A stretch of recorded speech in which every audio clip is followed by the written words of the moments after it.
tive que salvar aqui desesperadamente o quadro, porque o no-break apitou e ele não estava muito bem carregado, eu achei que ele ia para o brejo. Aparentemente não foi para o brejo, aparentemente continua ficando. Mas pelo menos a gente conseguiu guardar aquela informação. Essa eficiência colômbica aqui é muito importante, tá? Porque a eficiência colômbica vai dizer para você, em termos percentuais, o quanto que aquele processo de eletrólise foi eficiente, e vai te colocar também sobre qual a parcela de corrente não faradaica que está envolvida nesse sistema, né? Veja que essa expressão ela pode muito bem ser colocada como sendo a corrente total carga total menos a carga da dupla camada, você mede desse jeito como eu coloquei aqui, sobre essa carga total, mais uma vez, vezes 100. Normalmente isso dá entre 80, 90, até 98%, mas é interessante porque é um método que te permite aferir sobre a eficiência do processo eletrolítico, tá certo? Experimentalmente, tá meio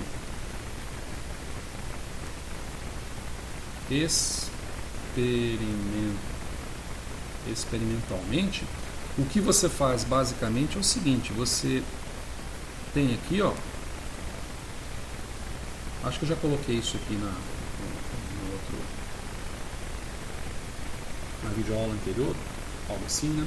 Mas o que você faz é medir no tempo a corrente. Aí você mede no tempo a corrente, um determinado processo qualquer. Você observa aqui uma carga, beleza? Você mede aqui uma carga. Essa carga é definida como sendo a integral da corrente pelo tempo. Também pode ser representada como a somatória das leituras que se faz pontuais de corrente por tempo. Então isso aqui é fácil.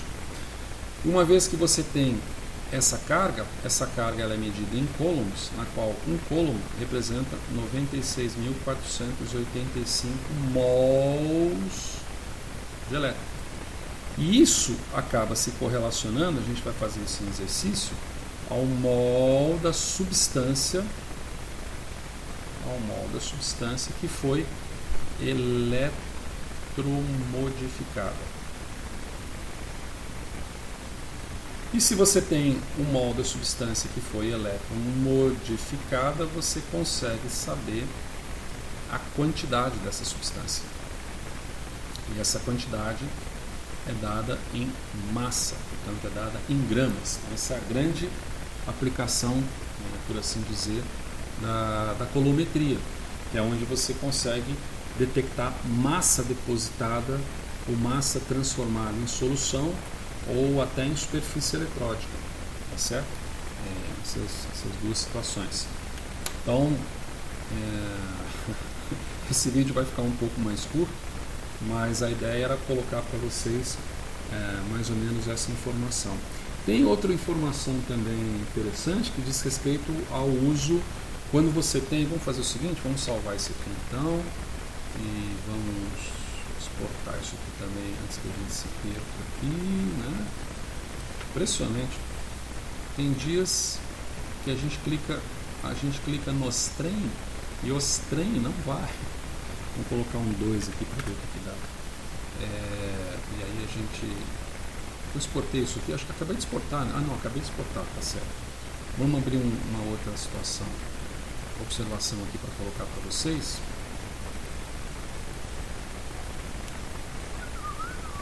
Aqui, ó, arruma. Vai. Aproveitando que aproveitando que o bichinho aqui parou de apitar de certa forma, que é o seguinte: então você tem, vamos colocar aqui como sendo uma prancha 3, volumetria. Você tem, por exemplo, uma outra situação prática, vamos colocar aqui uma situação prática, que é a seguinte: e quando há muito pouco material em solução? Tá? Então, quando eu tenho pouco material em solução, veja que a colometria, ela acontece, é um processo que acontece no bulk, né? Aliás, é interessante a gente mostrar também, exemplificar aqui, deixa eu ver, aqui. Essa é a prancha dessa semana, tá? De colometria. Aqui são equipamentos, tá? Que fazem a titulação, chamada titulação colométrica, que permite você saber a quantidade de material que é formado em um determinado processo eletrolítico. Então, são dois. Tem até a marca aí, eu não queria mostrar a marca, não, era mais para ilustrar mesmo esse processo. Algumas representações, depois você dá uma olhada daquilo que a gente está colocando, e a informação última sobre essa titulação colométrica, que é o que se deseja no final, mas você vê que você tem no final um motorzinho, né, uma bateria que vai gerar uma determinada constante corrente. Um potenciostato pode fazer isso muito bem feito. Na realidade, sim, para gerar uma constante corrente, você não aplica um potencial. Você aplica um potencial para gerar uma corrente constante. Tá bem? E aí você tem o eletrodo auxiliar. Não muda muito em relação a uma célula eletroquímica convencional, você só tem que ter em mente que o que você está promovendo ali é uma reação eletrolítica forçada para passagem de corrente, portanto você não trabalha no regime potenciométrico. O regime colométrico não é potenciométrico. Acho que eu só coloquei isso aqui para ilustrar para vocês, estaria disponível essas pranchas aqui, tá? Mas voltando aqui, o que a gente quer colocar é o seguinte, lembrei.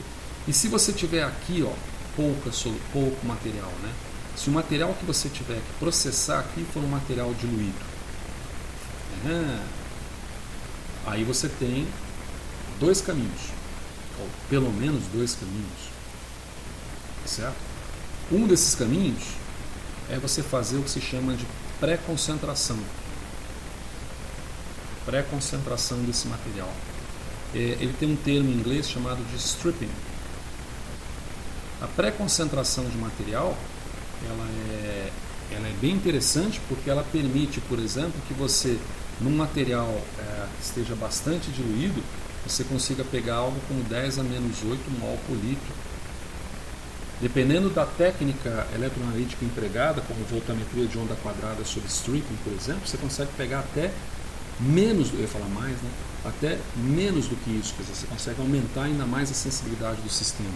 Então o stripping, ele não é, a pré-concentração, ela não é uma técnica particular da colometria, uma técnica particular de você ter na mão um aparelho que você aperta o botão e gera um determinado potencial fixo, por exemplo, e esse potencial pode atrair ou repelir. No caso de um stripping, ele pode atrair o analito para próximo do plano de Helmholtz, né, por assim dizer, próxima à dupla camada.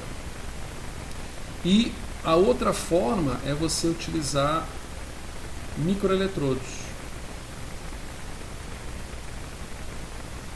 ou ainda ultramicroeletrodos, né? Uma definição mais genérica de um microeletrodo é algo que tenha uma área menor ou igual a 100 micrômetros quadrados. Isso é uma área, exatamente um diâmetro. Tem livro que correlaciona isso com o diâmetro, o que dá alguma coisa entre 5 a 50 micrômetros. Não é uma correlação pura, tá? Só para você ter uma ideia, mais ou menos.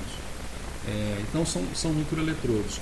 Qual que é o lance do microeletrodo? O microeletrodo, ele vai produzir uma corrente muito baixa. Tá certo? Ele vai produzir uma corrente muito baixa. Como ele vai produzir... Aí a gente pode até pensar, poxa, mas você vai produzir uma corrente muito baixa? Essa corrente muito baixa está ligada ao fato dele ter uma área de superfície muito baixa. Correto? Porque a área de superfície dele é muito baixa. Então a corrente acaba sendo muito baixa.